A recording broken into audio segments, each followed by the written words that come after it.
Hey Lakers Nation! Ready for today's explosive news and some red-hot last-minute rumors I'm bringing your way? Brace yourselves because today's story might just leave your jaw on the floor. So let's dive right into today's bombshell. The purple and gold might finally be addressing their biggest weakness this summer, and the solution comes in the form of a 21-year-old wrecking ball currently trapped in basketball purgatory.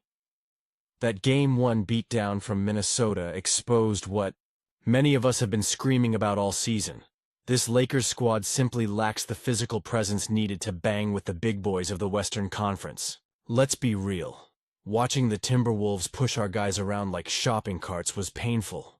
They outmuscled, out-rebounded, and flat-out bullied us in the paint. Even with LeBron and Luka orchestrating the offense, our lack of interior strength was glaring.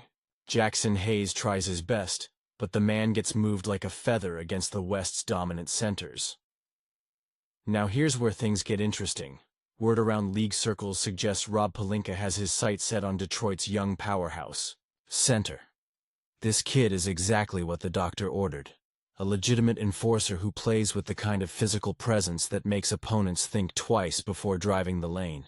At just 21 years old, he's already established himself as one of the league's most promising young big men, averaging nearly a double-double while showcasing ridiculous athleticism. Sources close to the situation reveal Pelinka actually attempted to land this bruiser before the February trade deadline, but couldn't seal the deal. The good news? He might get another crack this summer. Detroit finds themselves in a fascinating cap situation, with another center already locked down through 2028, potentially making our target expendable. The Pistons are expected to have significant cap flexibility this offseason and might be gearing up for some major moves. If they decide to chase veteran stars, whispers of a Kevin Durant pursuit continue to circulate. They might be willing to part with their young center as part of a larger roster restructuring. This isn't just about adding muscle, it's about championship viability. Even if the Lakers somehow overcome Minnesota's physicality, we're looking at potential matchups against Denver's three-time MVP or other imposing frontcourts down the line. Without reinforcements, our title hopes might be getting bullied into submission just like our paint presence. The financial logistics actually work surprisingly well. The young enforcer has a team option for just $6.5 million next season before hitting free agency in 2026. That's an absolute bargain for a player of his caliber, and perfectly slots into our complex cap situation without requiring major roster surgery. So what do you think, Laker faithful? Would adding Detroit's young bruiser finally give us the physical presence needed to compete with the West's elite? Could this be the missing piece that pushes LeBron and Luka over the top? Drop your thoughts in the comment section below, and if you want more exclusive Lakers insider information and breaking news like this, make sure to smash that subscribe button. More Lakers content coming your way soon. Hey Lakers Nation, buckle up for today's mind-blowing news and scorching hot rumors. Get ready because what I'm about to drop will leave you speechless. So let's jump right into today's explosive headlines. Did the Dallas Mavericks actually make the right call trading away Luka Doncic? That's the wild take DeMarcus Cousins just dropped on FanDuel TV's Run It Back, following our Lakers' humbling Game 1 loss to Minnesota.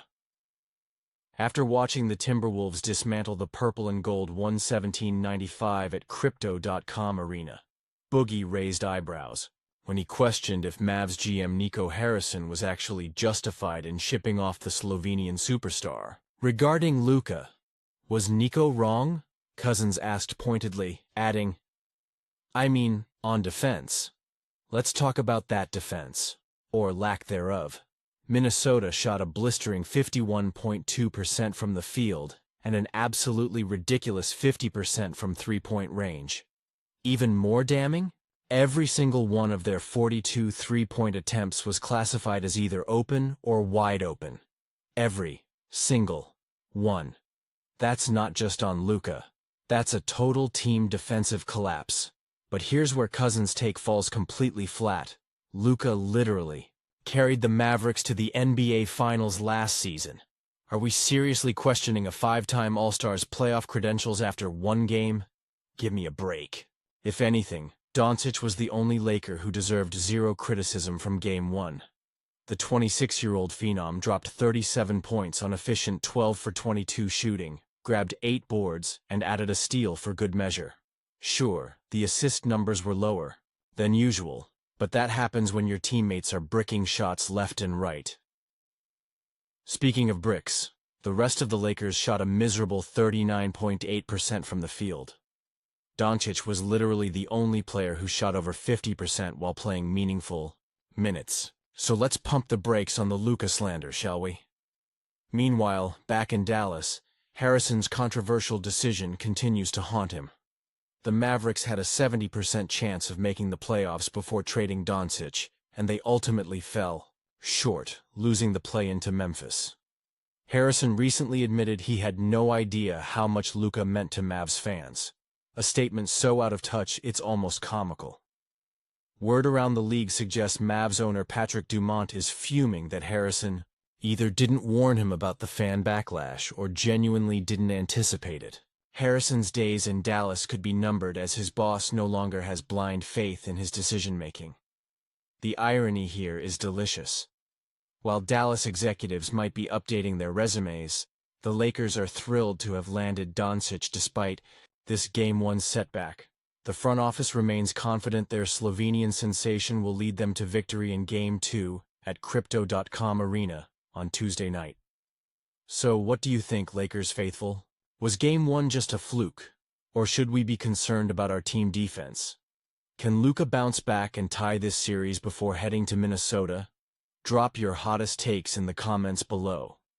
And if you're loving these exclusive Lakers insights and inside information, hit that subscribe button for daily updates on everything purple and gold.